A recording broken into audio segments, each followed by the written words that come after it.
ভারতের চিকেনস নেক নামে পরিচিত শিলিগুড়ি করিডোর নিয়ে উদ্বেগ প্রকাশ করেছেন দেশটির প্রধানমন্ত্রী নরেন্দ্র মোদী। শিলিগুড়িতে নির্বাচনী প্রচারণায় গিয়ে তিনি দাবি করেন, এই গুরুত্বপূর্ণ করিডোরকে আলাদা করার মাধ্যমে সেভেন সিস্টার্সকে স্বাধীন করার চেষ্টা করছে কিছু টুকরো টুকরো গ্যাং, যার পেছনে পশ্চিমবঙ্গ সরকারের তোষণের রাজনীতি কাজ করছে। শিলিগুড়ির কাউয়াখালীতে এক জনসভায় মোদী বলেন, শিলিগুড়ি করিডোর ভারতের জাতীয় নিরাপত্তার জন্য অত্যন্ত গুরুত্বপূর্ণ।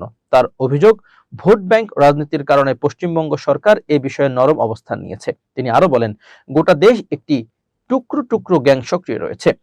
এই গ্যাং শিলিগুড়ি করিডোরকে দেশ থেকে বিচ্ছিন্ন করার হুমকি দিচ্ছে।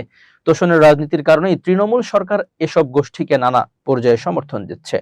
মোদী দাবি করেন, রাজ্য সরকারের সাম্প্রতিক বাজেটে মাদ্রাসা উন্নয়নে প্রায় ৬,০০০ কোটি রুপি বরাদ্দ দেওয়া হয়েছে, কিন্তু উত্তরবঙ্গের উন্নয়নে যথেষ্ট অর্থ রাখা হয়নি। এদিকে মোদীর বক্তব্যের পাল্টা জবাবে পশ্চিমবঙ্গের মুখ্যমন্ত্রী মমতা ব্যানার্জি বিজেপিকে তীব্র সমালোচনা করে বলেন, যারা বাংলা বিরোধী তাদের একটি ভোটও দেওয়া উচিত নয়। তিনি অভিযোগ করেন, বিজেপির বাংলায় এসে ভোট চাওয়ার কোনো নৈতিক অধিকার নেই। মমতা আরো বলেন, ২০২৪ সালের লোকসভা নির্বাচনের ভোটার তালিকায় ভোট করে নরেন্দ্র মোদী প্রধানমন্ত্রী হয়েছেন, তাই আগে তার পদত্যাগ করা উচিত।